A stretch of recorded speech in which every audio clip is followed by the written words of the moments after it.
Hey everyone, today in this video I'll be showing you how you can easily add a new language to your Fiverr account.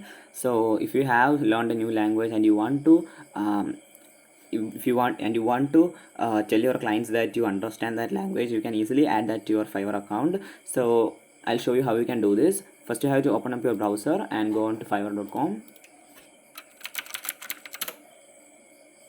Once you're in here, you will have to click on your profile icon right here and go on to profile. In here, if you scroll down a little bit, you can see here in the language section, you can add a new language to here.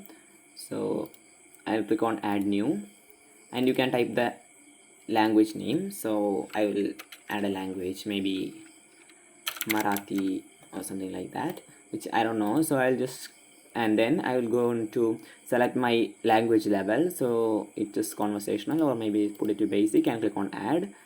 So that's how you can easily add the language to your Fiverr account. So if you want to remove it, you can just hover on to this specific language you want to delete and click on this delete option, and that's it. That's how you can easily do this thing. That's it for today's video. Hope you found this video informative. If yes, please like, share and subscribe, and thanks for watching.